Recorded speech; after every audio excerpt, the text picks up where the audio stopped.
Food allergies होती हैं लोगों को और उनको पता नहीं चल रहा होता कि हम ऐसा कौन सी चीज़ खा रहे हैं।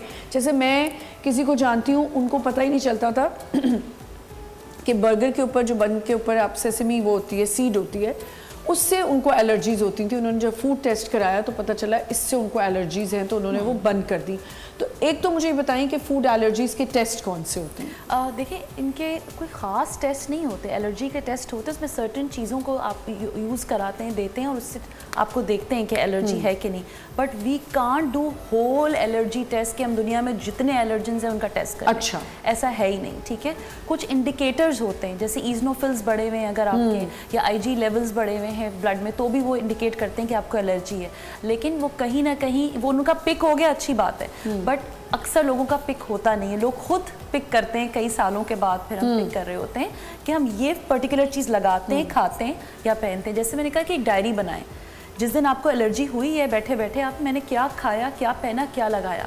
सम people have allergies with soap, कुछ कॉटन या सिल्क का कपड़ा, बंदा पीनट एलर्जीज, पीनट सो के उठा है और उसको हाई हुए में, हाँ, तो कोई चीज़ आपने रात को खाई है, ठीक है, ऐसी चीज़, राइट। अब पीनट एलर्जीज होती हैं, अब लोगों को नहीं पता होती। चॉकलेट के अंदर पीनट डाला हुआ है, ठीक है, पीनट बटर है। तो ये मैंने खुद ऐसे लोग जो है ना मेरे घर में ऐसे हैं कि जिनको पीनट एलर्जीज है, और ऐसा नहीं कि आपने पहली दफ़ा वो चीज़ खाई हो, कभी कभार वो आप कंज्यूम कर रहे होते हैं और एक लेवल पे आके फिर आपको एलर्जीज होना शुरू। और कभी कभी ऐसा होता है आप पीनट ईटर हो, लेकिन एकदम से आपको वो क्योंकि वो एक लेवल पे आके फिर आपको वो एलर्जीज होना शुरू होती है। कुछ लोगों, कुछ बच्चों के जिनको वॉर्म इन्फेस्टेशन होती है, पेट में कीड़े होते हैं, वो भी मैनिफेस्ट करती हैं एलर्जी के थ्रू। हाइव्स आएंगे और बच्चे को एक्चुअली वो कीड़े होते हैं। अच्छा, क्योंकि डॉक्टर आयशा, पीनट बटर तो हम रखते हैं अपनी डाइट में, क्योंकि जिम वाले भी खा रहे होते हैं, पीनट बटर खा रहे होते हैं या शेक में डाल रहे होते हैं। बच्चों को हम खासतौर पे पीनट बटर सुबह लगा के दे रहे होते हैं, तो वो ठीक है?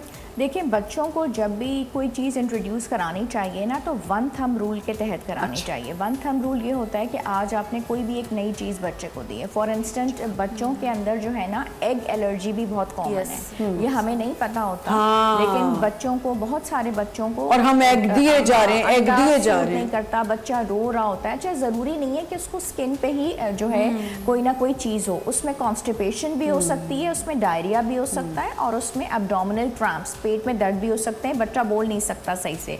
उसके अलावा मिल्क एलर्जी जो है ना वो बहुत ज़्यादा कॉमन है, जिसको हम लैक्टोज इंटॉलरेंस बोलते हैं। तो फिर वो वाला मिल्क बच्चे को देना होता है जो कि लैक्टोज फ्री हो। तो ये बहुत कॉमन एलर्जीज हैं, जिसमें दूध है, अंडा है, पीनट्स हैं। उसके बाद ये होता है कि जैसे ही बच्चे की पैदाइश हुई और जनाब दादी जान या पुप्पो आ गई, शहद भैया खाला भी कह दिया करें, आप तो दादी पुप्पो के पीछे पड़ी रहती हैं। देखिए, खाला तो मैं कह नहीं सकती, पहले इतना लोग होती है एक्चुअली, नहीं खाला भी कर देती हैं, अंदर कौन, खाला दूसरी माँ होती हैं, खाला को अंदर किसने आने देना होता है, दादी और फुप्पो बैठी होती है। नहीं, ऐसा कुछ नहीं है डॉक्टर आयशा, अपनी स्टेटमेंट चेंज करें। यहाँ दो मर्द हजरात भी बैठे हुए हैं, इनकी भी माएँ हैं, बहनें हैं। तो वो शहद चटाने खाला को कोई नहीं आने देता, और खाला कभी शहद नहीं चटाएगी कि एक नॉर्मलूद बच्चा जिसको किडनीज डेवलप ही नहीं हुए हुए, उसको आप शहद जैसी चीज़ चटा रहे हो, और वो बहुत सख्त एलर्जी प्रोड्यूस कर सकता है। और बच्चे को चटाना ही नहीं होता शहद, लेकिन फुप्पो चटा देती हैं।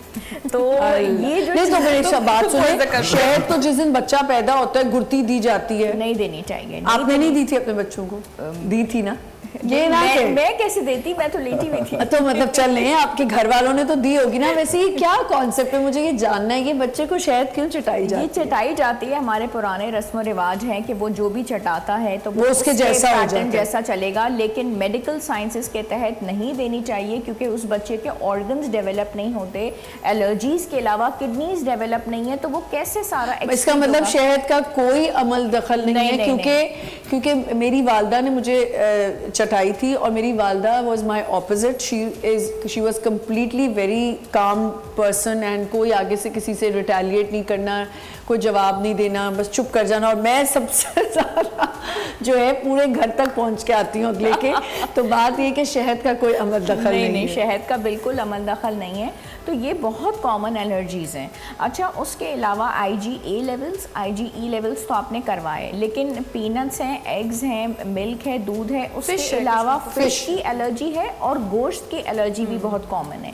ये जो रेड मीट होता है उसकी एलर्जी इतनी कॉमन है कि कुछ लोगों को मीट सूट नहीं करता, तो वो फिर तो जिम ट्रेनर तो कहते हैं इतनी फिश खाएं, vegetables चिकन लेते खाएं, हैं, फिर हाँ। उसका क्या वो देखिए, vegetables हमारी पे जो- चले। हम जो मीट खाते हैं, हम जो फिश और चिकन खाते हैं, उसका जो रेसिपी है वो बहुत डिफरेंट है। अच्छा, वो रेसिपी, वो जो उसमें बने हम- हुए फूड होते हैं। हाँ, उसमें हम बॉईल कर रहे हैं उसको, उसके अंदर हम ब्लैक पेपर, सॉल्ट और लेमन यूज कर रहे हैं, तो उसमें जो हम ये चीजें यूज कर रहे हैं तो ऑलमोस्ट उसकी बहुत सारी चीजें ठीक जो है। है वो हमें फायदा दे रही सही। है, नुकसान क्योंकि नहीं। सी फूड एलर्जी होती है, उसमें प्रॉन्स और ये सब आते हैं। ठीक है।